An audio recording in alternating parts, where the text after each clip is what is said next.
ये समय पितृपक्ष का चल रहा है। इस दौरान लोग अपने पूर्वजों की आत्मा की शांति के लिए पिंडदान और श्राद्ध करते हैं। पिंडदान करने वाले ज्यादातर लोगों की इच्छा होती है कि वो अपने पूर्वजों का पिंडदान गया में जाकर करें। हिंदू मान्यताओं के अनुसार पिंडदान और श्राद्ध करने से व्यक्ति को जन्म मरण से मुक्ति मिल जाती है और मोक्ष की प्राप्ति होती है। देश में कई जगहों पर पिंडदान किया जाता है, लेकिन गया में पिंडदान करना सबसे फलदायी माना जाता है। इस जगह से कई धार्मिक कहानियां जुड़ी हैं। शास्त्रों में कहा गया है कि जो व्यक्ति श्राद्ध कर्म करने के लिए गया जाता है उनके पूर्वजों को स्वर्ग मिलता है, क्योंकि भगवान विष्णु यहाँ स्वयं पितृदेवता के रूप में मौजूद हैं। पौराणिक कथा के अनुसार भस्मासुर नाम के राक्षस ने कठिन तपस्या कर ब्रह्मा जी से वरदान मांगा कि वे देवी देवताओं की तरह पवित्र हो जाएं और उसके दर्शन भर से लोगों के पाप दूर हो जाएं।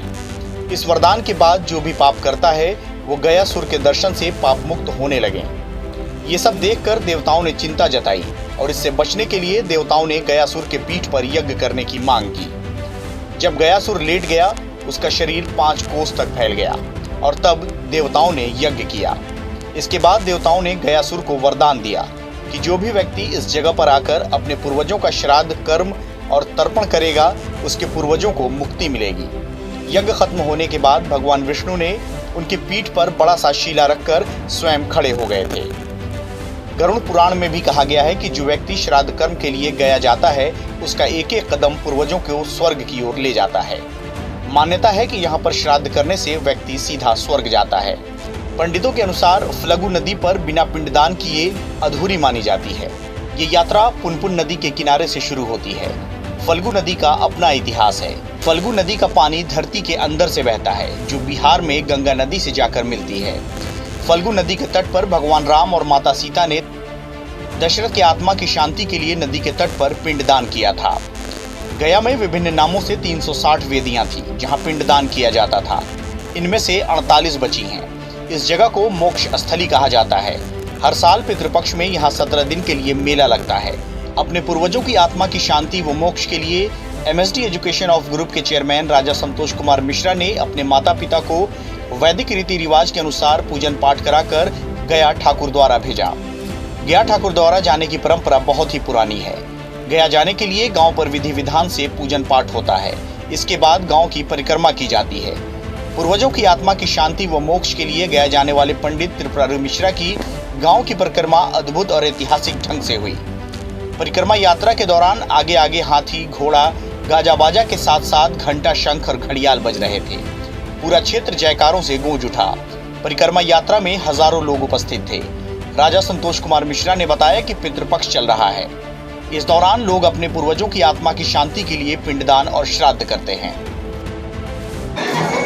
मैं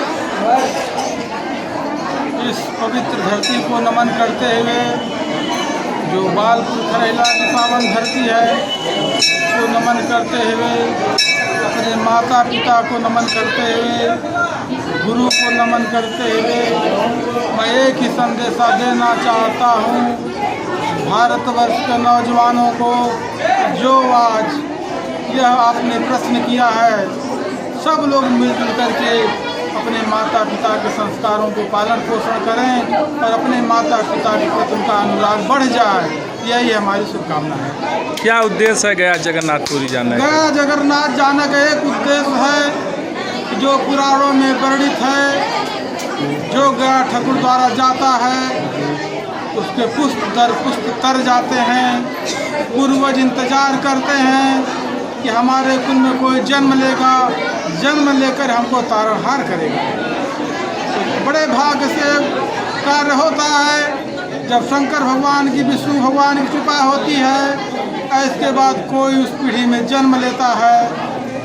जैसे भागीरथ जन्म लेकर के अपने पूर्वजों को तारने का काम किए, उसी तरीके से जब भगवान की कृपा होती है तभी ये कार्य सिद्ध होता है। मनुष्य चाहे कितना भी बलवान हो, मनुष्य कितना भी शक्तिशाली हो, उसका सारा बलवान, सारा शक्ति फेल हो जाता है परमात्मा के सामने।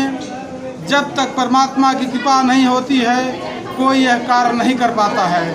हम अपने पितरों को तारने के लिए जैसी पुरानी परंपरा है जैसे कि पुरानी परंपरा है कि लोग गया जाते हैं, अपने पितरों को बैठाते हैं, और जब जाने की इच्छा हो जाती तब पितर जो है स्वर्ग से गया में आकर जोहते हैं कि हमारे कुल खानदान का कोई है जो हमको यहाँ बैठाने के लिए, पिंडा पालने के लिए आ रहा है। इसी उद्देश्य से मैं गया जा रहा हूँ।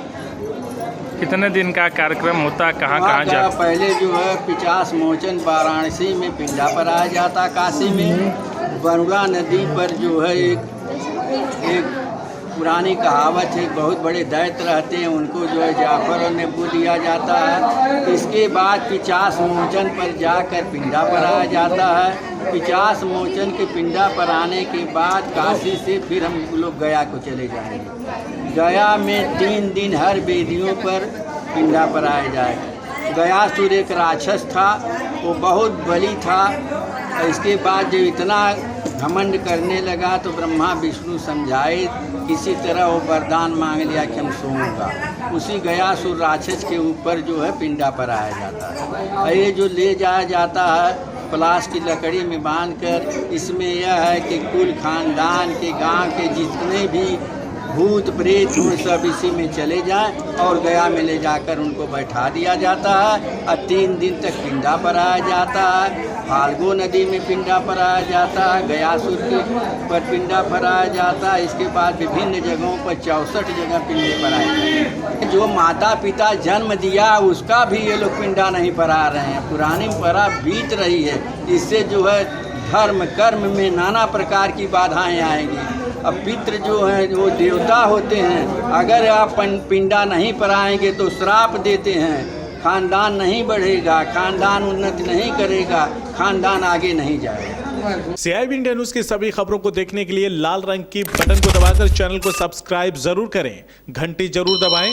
ताकि हमारी सभी खबरों के नोटिफिकेशंस आप तक पहुंचते रहें।